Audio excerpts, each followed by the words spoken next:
Okay, so chapter 12 is called Research Sources. We have different parts in this chapter. The first one is information sources, and we have three different ones. It's personal knowledge, primary, secondary research. So personal knowledge is more like information or different kinds of stuff that you know due to experiences or observations that you have made.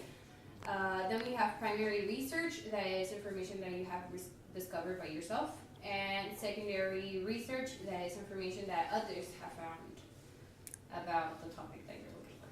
Anyways, we have also to evaluate sources where we get information from.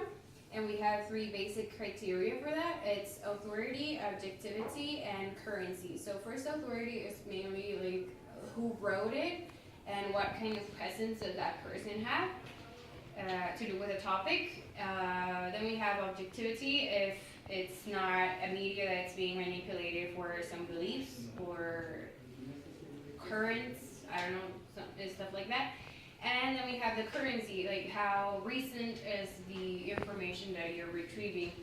Also, well, factual information is information that you can verify in other sources. And finally, we have recording information. And here in recording information, you must be really careful of citing other people's work in your very own work, also keeping updated the information, and while respecting all the alignments for copyright and stuff like that. Okay, so chapter number 13 is organizing and developing your speech. So when developing the body of your speech, you have to take into account the main points of your speech, which are the main ideas that you're going to cover during your speech. You also have to define a thesis, which is a sentence that identifies the main topic of the speech. And also you have to outline the body of your speech with sentences that are hierarchical and sequential of relationship of ideas. Then there's goals of introduction, which are getting attention, stating the thesis, establishing a tone, establishing your credibility, and creating a bond of goodwill with your audience. Then there is the methods of gaining attention. These methods are done when you're giving the introduction. First is starting your speech with a starting statement. You can also do a rhetorical question or a personal reference or a quotation from another person, or stories, or create some suspense at the beginning of your speech. And then for the conclusion, what you can do is you can do a summary of your main points of your speech. You can also leave a vivid impression of yourself or of the speech, or you could also make use of appeal to action. Okay, so now we have chapter 14. It's about verbal support as well as visual one. So first we have, well, relevance and making whatever that you're speaking of important to others. Also, we have to set an impact, a personal impact, which means that you're gonna be showing the audience how this topic will be affecting them in different ways. And well, we have information comprehension. That's another area in the verbal support subject. That's, well, orienting your audience. That's taking them through your words to the point that you want to make in your speech. Also, well, defining key terms to avoid any kind of ambiguous terms or confusion. Illustrating new concepts, which means that you're trying to explain this well, as it's already said in the definition, new concepts, trying to relate them with familiar ones or concepts of general knowledge. You also want to personalize the information, that trying to attribute whatever that you're saying to the audience, even if you don't know them. And well, we have to develop criteria as well. It's different, trying to adapt your speech to different kinds of learning, like very graphic or very systematic kind of learning. We have also what is a common ground, that it's trying to establish the path that your speech is going to be taking into something that everybody can relate to it. We have the initial audience attitude, that it's, well, trying to incentivize a little bit more the opinion of your audience towards the topic or the topic that you're speaking of. Okay, so we have the last two parts of verbal support. It's speaker's credibility. It's basically, well, you demonstrating with your verbal and non-verbal attitudes that you're confident in whatever that you're saying, that you know about the topic, and well, you can display trust in your movements as well as prestige.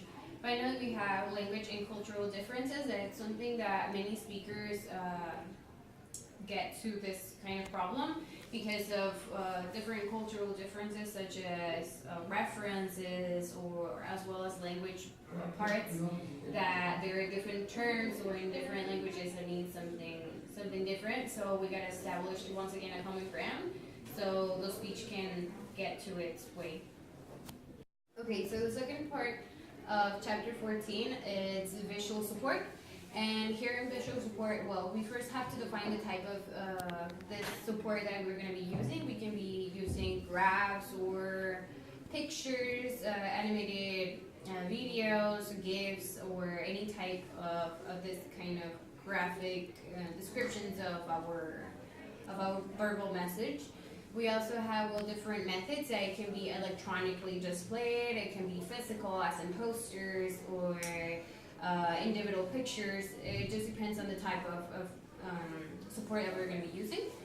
And well, we have criteria for visual aids and some principles for designing effective visual aids. So as part of the criteria, we have to choose the most important ideas that we want to display. And make sure that these ideas are difficult to express verbally and will be easy to explain throughout an image or a visual aid in general. We also have to state the number of visual aids that we're going to be using. We don't want to use a lot, because then instead of helping out to support our speech, it will distract the audience, and well, the audience will focus more on whatever it's printed or shown graphically. We also have to consider the audience's size in order to choose, well, the type and method of visual support that we'll be using, as well as the necessary equipment and how available it is for the place that we're going to be using to give our speech, and how cost effective it is. The principles for making some effective visual aid, it must be big enough for the audience to see it, and well, the typing must be really clear. The font, we have to select the appropriate colors. We don't want to be bothering people with certain bright colors, or also with too much text. We have to write at least, the most 6 lines of text. Only use the key terms, do not include a lot of detail. Well, detail can be given to us as audience by the speaker, so it's not necessary to have it all printed. And well, it must be pleasant to look, something that's not like all full of words or full of graphs that people cannot understand at first sight, but something that is really clear and easy to understand. Yeah. So chapter number 16 is about informative speaking. First, there's informative methods. The first informative method is description, which consists on giving a vivid or verbal picture of what you're trying to explain.